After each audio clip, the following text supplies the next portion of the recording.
Ceci est un cauchemar éveillé. Essayez donc pas d'en sortir. Je maîtrise à présent l'angoisse et l'épouvante. Je peux vous noyer sous des vagues de glauque et de gore. Nous allons voyager ensemble au sein même des atrocités. Bienvenue dans les récits nécrosés. Esther. Esther était une fille tout à fait normale. Un visage doux et souriant, accompagné d'une longue chevelure noire.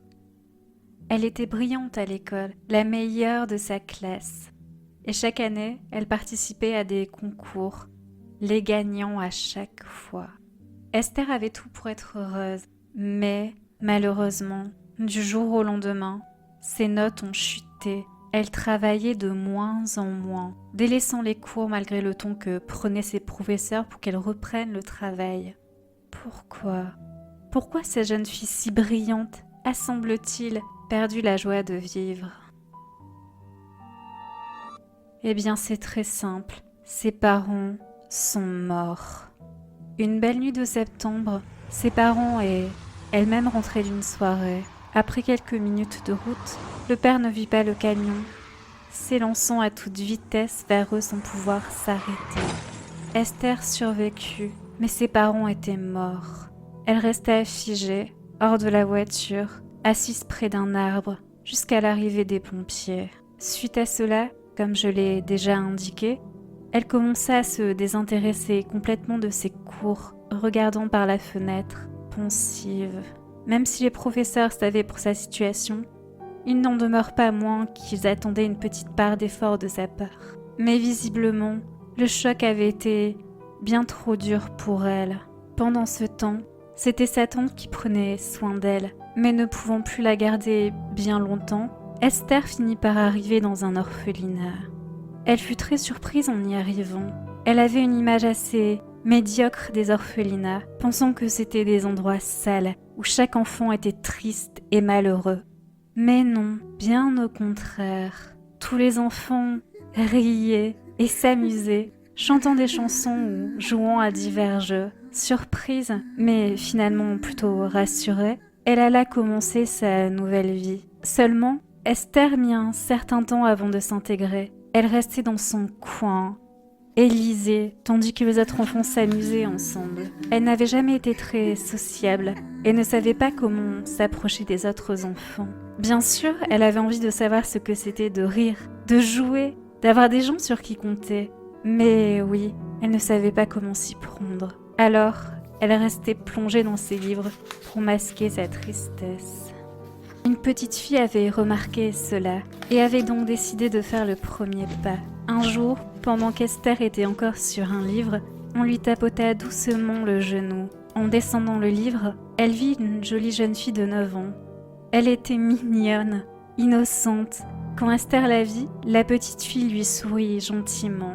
Quelques jours après, les deux filles furent inséparables. Depuis ce jour, Esther avait enfin pu connaître le bonheur.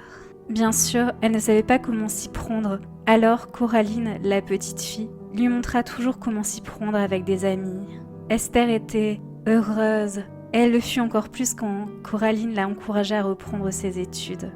Seulement, elle avait un retard conséquent par rapport aux autres élèves. Certes, elle faisait de son mieux, et malgré les bonnes notes qu'elle récoltait, elle n'était plus la meilleure de sa classe, ce qui la perturbait énormément. Elle en voulait toujours plus. Elle voulait redevenir la meilleure, elle voulait être parfaite. Alors elle étudiait sans relâche, n'en dormant plus la nuit. Coraline s'inquiétait pour elle. Chaque jour, Esther devenait de plus en plus fatiguée, mais elle ne voulait rien écouter. Même quand sa meilleure amie lui suppliait de dormir, elle voulait réussir le test de fin d'année. Non, elle voulait avoir la meilleure note, elle voulait avoir la note parfaite. Le jour du test arriva. Esther était confiante. Fatiguée, certes, mais elle savait qu'elle pouvait le faire. Pour elle, c'était comme l'accomplissement de toute une vie.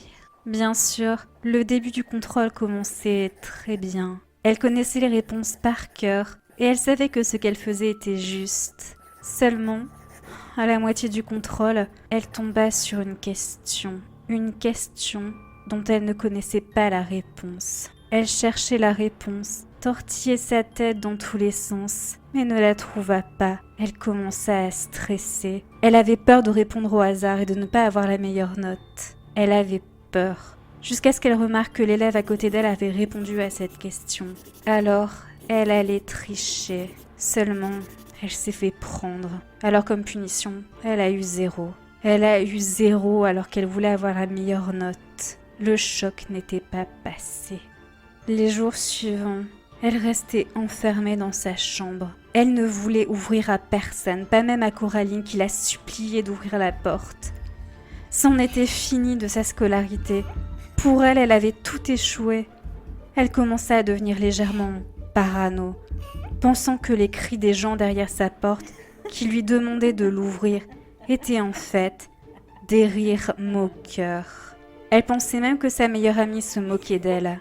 Alors, elle allait une bonne fois pour toutes en finir. Une nuit, elle se réveilla, essayant de faire le moins de bruit possible.